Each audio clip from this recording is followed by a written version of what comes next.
Perhaps it is the very fact that there is no evidence to support theological opinions either way that fosters the characteristic draconian hostility towards those of slightly different opinion, especially as it happens in this very field of Trinitarianism. Jefferson heaped ridicule on the doctrine that, as he put it, there are three gods, in his critique of Calvinism. But it is especially the Roman Catholic branch of Christianity that pushes its recurrent flirtation with polytheism towards runaway inflation. The Trinity is, joined by Mary, Queen of Heaven, a goddess in all but name, who surely runs God himself a close second as a target of prayers. The pantheon is further swollen by an army of saints, whose intercessory power makes them, if not demigods, well worth approaching on their own specialist subjects.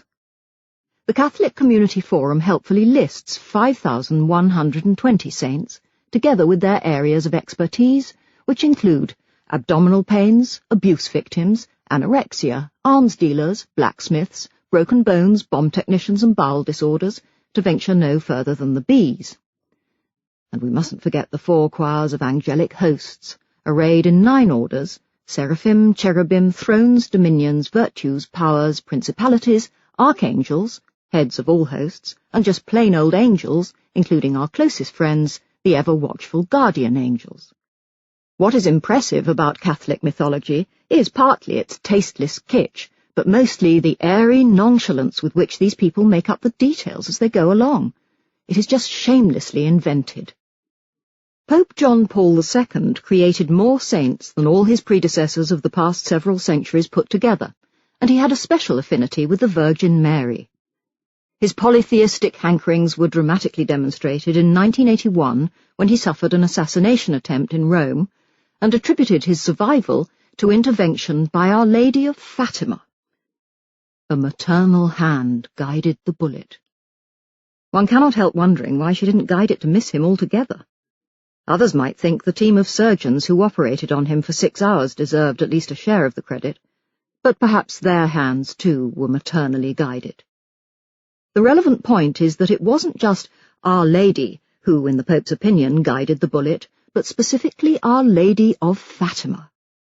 Presumably Our Lady of Lourdes, Our Lady of Guadalupe, Our Lady of Medjugorje, Our Lady of Akita, Our Lady of Zaytun, Our Lady of Garabandal, and Our Lady of Nok were busy on other errands at the time. How did the Greeks, the Romans, and the Vikings cope with such polytheological conundrums? Was Venus just another name for Aphrodite, or were they 2 distinct goddesses of love? Was Thor with his hammer a manifestation of Wotan, or a separate god? Who cares? Life is too short to bother with the distinction between one figment of the imagination and many. Having gestured towards polytheism to cover myself against a charge of neglect, I shall say no more about it. For brevity, I shall refer to all deities, whether poly or monotheistic, as simply God. I'm also conscious that the Abrahamic God is, to put it mildly, aggressively male, and this too I shall accept as a convention in my use of pronouns. More sophisticated theologians proclaim the sexlessness of God, while some feminist theologians seek to redress historic injustices by designating her female. But what, after all, is the difference between a non-existent female and a non-existent male? I suppose that in the ditzily unreal intersection of theology and feminism, existence might indeed be a less salient attribute than gender. I am aware that critics of religion can be attacked for failing to credit the fertile diversity of traditions and worldviews that have been called religious. Anthropologically informed works from Sir James Fraser's Golden Bough to Pascal Boyer's Religion Explained or Scott Atran's In Gods We Trust fascinatingly document the bizarre phenomenology of superstition and ritual. Read such books and marvel at the richness of human gullibility. But that is not the way of this book.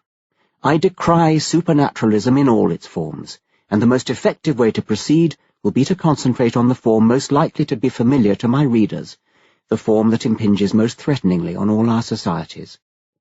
Most of my readers will have been reared in one or another of today's 3 great monotheistic religions, 4 if you count Mormonism, all of which trace themselves back to the mythological patriarch Abraham. and it will be convenient to keep this family of traditions in mind throughout the rest of the book. This is as good a moment as any to forestall an inevitable retort to the book, one that would otherwise, as sure as night follows day, turn up in a review. The God that Dawkins doesn't believe in is a God that I don't believe in either. I don't believe in an old man in the sky with a long white beard. That old man is an irrelevant distraction, and his beard is as tedious as it is long. Indeed, the distraction is worse than irrelevant. Its very silliness is calculated to distract attention from the fact that what the speaker really believes is not a whole lot less silly. I know you don't believe in an old bearded man sitting on a cloud, so let's not waste any more time on that. I am not attacking any particular version of God or gods. I am attacking God, all gods, anything and everything supernatural, wherever and whenever they have been or will be invented. Monotheism. The great unmentionable evil at the centre of our culture is monotheism.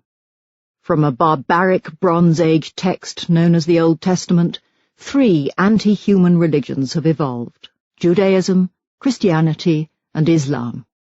These are sky god religions. They are literally patriarchal. God is the omnipotent father, hence the loathing of women for 2,000 years in those countries afflicted by the sky god and his earthly male delegates.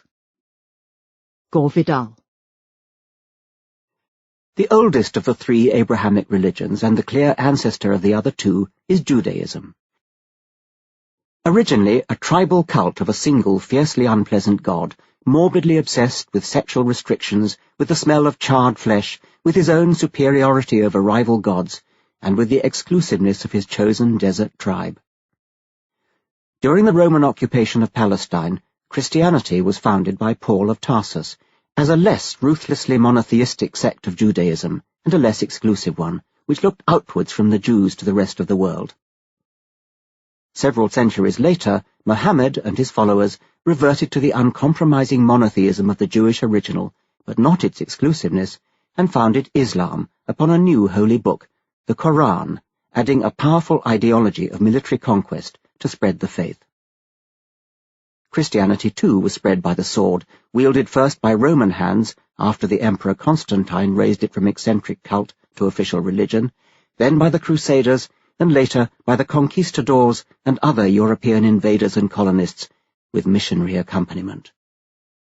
For most of my purposes, all 3 Abrahamic religions can be treated as indistinguishable. Unless otherwise stated, I shall have Christianity mostly in mind, but only because it is the version with which I happen to be most familiar. For my purposes, the differences matter less than the similarities, and I shall not be concerned at all with other religions such as Buddhism or Confucianism. Indeed, there is something to be said for treating these not as religions at all, but as ethical systems or philosophies of life.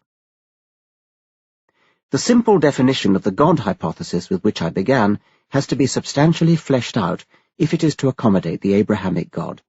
He not only created the universe, he is a personal God, dwelling within it, or perhaps outside it, whatever that might mean, possessing the unpleasantly human qualities to which I have alluded. Personal qualities, whether pleasant or unpleasant, form no part of the deist God of Voltaire and Thomas Paine. Compared with the Old Testament's psychotic delinquent, the deist God of the 18th century Enlightenment is an altogether grander being, worthy of his cosmic creation, loftily unconcerned with human affairs, sublimely aloof from our private thoughts and hopes, caring nothing for our messy sins or mumbled contritions.